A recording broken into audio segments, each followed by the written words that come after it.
ಸೋಮವಾರ ಶಿವನ ಆರಾಧನೆಗೆ ಪರಿಪೂರ್ಣವಾದ ಕಾಲ. 16 ಸೋಮವಾರದ ವ್ರತ ಮಾಡಿ ಪೂರ್ಣ ಫಲ ಪಡೆದವರಿದ್ದಾರೆ. ಪ್ರದೋಷ ಕಾಲ ಹಾಗೂ ಬೆಳಗಿನ ಸಮಯ ಶಿವಪೂಜೆಗೆ ಪುಣ್ಯಕಾಲ. ಶಿವನನ್ನ ಅರ್ಚನೆ ಮತ್ತು ಅಭಿಷೇಕ ಪ್ರಿಯ ಎಂದು ಬಣ್ಣಿಸಲಾಗಿದೆ.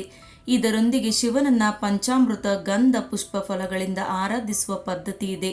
ಅದರಲ್ಲೂ ಕೆಲವು ವಿಶೇಷವಾದ ವಸ್ತುಗಳಿಂದ ಪೂಜಿಸಿದರೆ ಶಿವನನ್ನ ಬೇಗ ಒಲಿಸಿಕೊಳ್ಳಬಹುದು ಎಂಬ ಮಾತಿದೆ.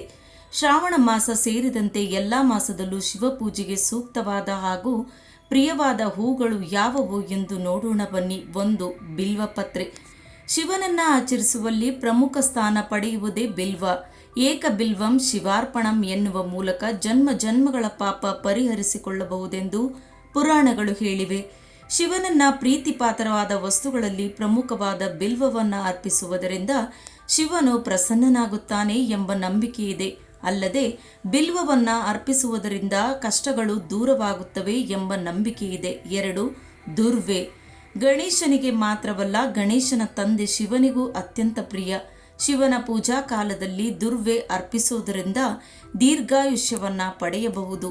3. ಪಾರಿಜಾತ. ದೇವಪುಷ್ಪ ಎಂದೇ ಕರೆಸಿಕೊಳ್ಳುವ ಪಾರಿಜಾತ ಶಿವನ ಅರ್ಚನೆಗೆ ಪ್ರಶಸ್ತವಾದ ಹೂವು.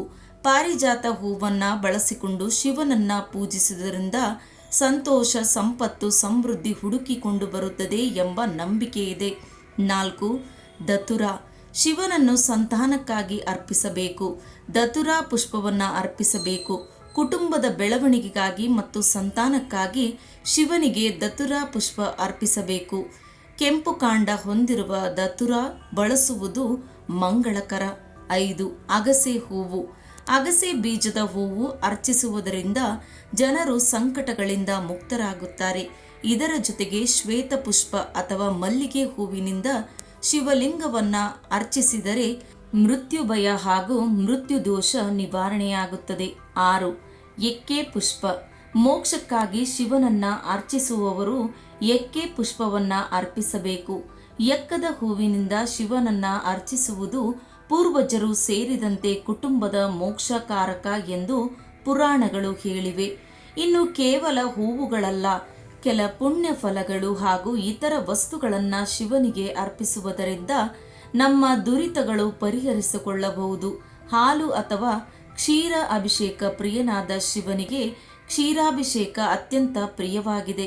ಸ್ವಚ್ಛ ಹಾಗೂ ಶುದ್ಧತೆಯ ಸಂಕೇತವಾದ ಹಾಲನ್ನ ದೇವರಿಗೆ ಸಮರ್ಪಿಸುವುದರಿಂದ ಸಮೃದ್ಧಿಯನ್ನ ಸಂಪಾದಿಸಬಹುದಾಗಿದೆ. ಗಂಧ ಅಥವಾ ನೀರು. ಶಿವನನ್ನು ಸೋಮವಾರ ಗಂಧದಿಂದ ಅಭಿಷೇಕ ಮಾಡಿದರೆ ಅಪಮೃತ್ಯು ದೂರವಾಗುತ್ತದೆ. ಪಂಚಾಮೃತ ಸಮರ್ಪಣೆ. ಪಂಚಾಮೃತಕ್ಕೆ ಅಗತ್ಯವಾದ ವಸ್ತುಗಳನ್ನು ದೇವರಿಗೆ ಆರಾಧನೆಯ ರೀತಿಯಲ್ಲಿ ಅರ್ಪಿಸಿದರೆ ದೀರ್ಘಾಯುಷ್ಯ ಪ್ರಾಪ್ತಿಯಾಗುತ್ತದೆ.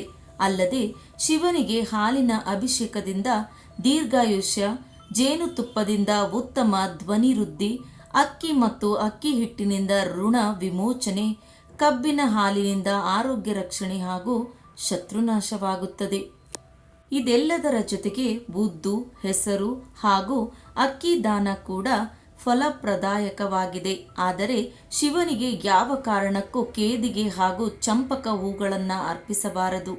ಅಕ್ಕಿಯ ಮೇಲೆ 2 ಅಚ್ಚು ಬೆಲ್ಲವಿಟ್ಟು ಅದರ ಮೇಲೆ ದೀಪವಿಟ್ಟು ಶಿವನಿಗೆ 3 ಸಲ ಬೆಳಗುವುದರಿಂದ ಇಷ್ಟಾರ್ಥ ಸಿದ್ಧಿಸುತ್ತದೆ. ಸ್ನೇಹಿತರೆ, ಈ ವಿಡಿಯೋ ನಿಮಗೆ ಇಷ್ಟವಾದಲ್ಲಿ ದಯವಿಟ್ಟು ಒಂದು ಲೈಕ್ ನೀಡಿ. ಹಾಗೆ ನನ್ನ ಚಾನಲನ್ನು ಸಬ್ಸ್ಕ್ರೈಬ್ ಮಾಡುವುದನ್ನು ಖಂಡಿತ ಮರೆಯಬೇಡಿ. ಕೇಳಿದ್ದಕ್ಕಾಗಿ ಧನ್ಯವಾದಗಳು.